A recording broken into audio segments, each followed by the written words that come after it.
गेल्या 8 दिवसांपासून गाव विहिरीतील गाळ काढण्याच्या कामामुळे खाटांगळेमध्ये पाणी टंचाई आहे।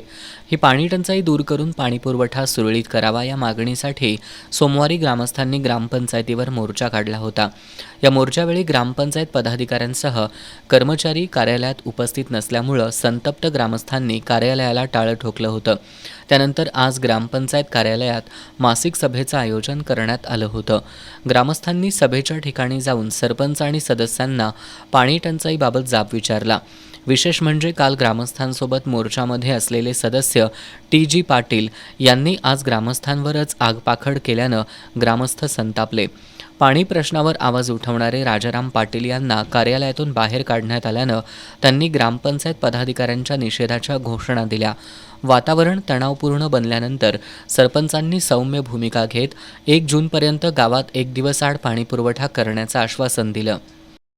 गाळ काढणे त्या अनुषंगाने काम करणे, त्यामुळे गावाला 1 दिवस आड पाणी चालू आहे। ज्या लोकांनी तक्रार केली त्यांना 1 दिवस आड म्हणजे शुक्रवारी पाणी दिलं, शनिवारी गॅप होता, रविवारी द्यायला पाहिजे होतं, पण खोळंब्याबाई रविवार दिलं नाही, सोमवारी पाणी दिलं। तेवढा 1 दिवस नुसता गॅप झाला म्हणून त्यांनी थोडीफार गैरसमजुतीने तक्रार केली।